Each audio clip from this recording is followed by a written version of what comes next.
Praise the lord. అందరికీ వందనాలు. ఈరోజు దేవుని వాక్యమును జాగ్రత్తగా అర్థం చేసుకొని ఈ క్షణమే మీరు ఆచరణలో పెట్టగలిగితే దేవుని గొప్ప కార్యాన్ని మీలోను మీ కుటుంబంలోనూ చూస్తారు. ఈ వీడియోని పూర్తిగా చూడండి. అనేక మందికి దీవెనకరంగా ఉండుటకు షేర్ చేయండి, సబ్స్క్రైబ్ చేయండి, లైక్ చేయండి. ఈరోజు దేవుని జీవవాక్యం యెషయా గ్రంథం 54వ అధ్యాయము 10వ వచనము. పర్వతమును తొలగిపోయినను మెట్టెలు తత్తరిల్లినను నా కృప నిన్ను విడిచిపోదు. Isaiah chapter 54 verse 10. For the mountains may depart and the hills be removed, but my steadfast love shall not depart from you. ఇక్కడ జలప్రవాహానికి ముందు నోవాహు ఓడలోనికి వెళ్ళిన రోజు వరకు ప్రజలందరూ దేవుని ఎరుగక చెడుతనంలోనూ చెడ్డ ఆలోచనలతోనూ ఉండినందున దేవుని ఉగ్రత వారిపై వచ్చి ఒక్క నోవాహు కుటుంబం తప్ప ప్రజలందరూ జలప్రవాహంలో కొట్టుకుని పోయిరి. అప్పుడు దేవుడు నోవాహుతో ఒక నిబంధన చేశాడు. నీ మీద కోపపడను, గద్దింపను, పర్వతములు తొలగినను మెట్టెలు తత్తరిల్లినను నా కృప నిన్ను విడిచిపోదు అని వాగ్దానం ఇచ్చాడు.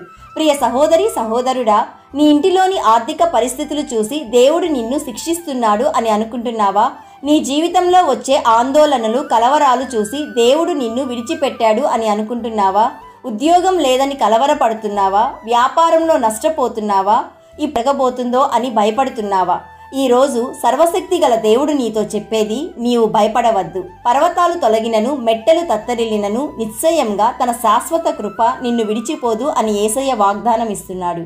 My dear friend, God's love is unconditional and God is our refuge and strength, a very present help in trouble.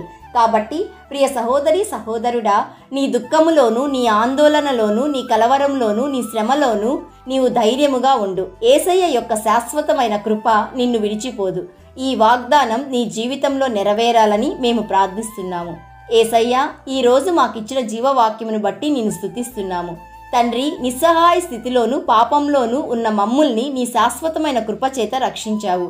ఈరోజు జీవవాక్యం వింటున్న ప్రతి ఒక్కరూ వారి జీవితంలో ధైర్యంగా ఉండుటకు, ఆశీర్వదించబడుటకు నీ కృప చూపుమని సర్వలోకమునకు దేవుడైన యేసయ్య నామంలో అడుగుచున్నాము తండ్రి. ఆమెన్. God bless you.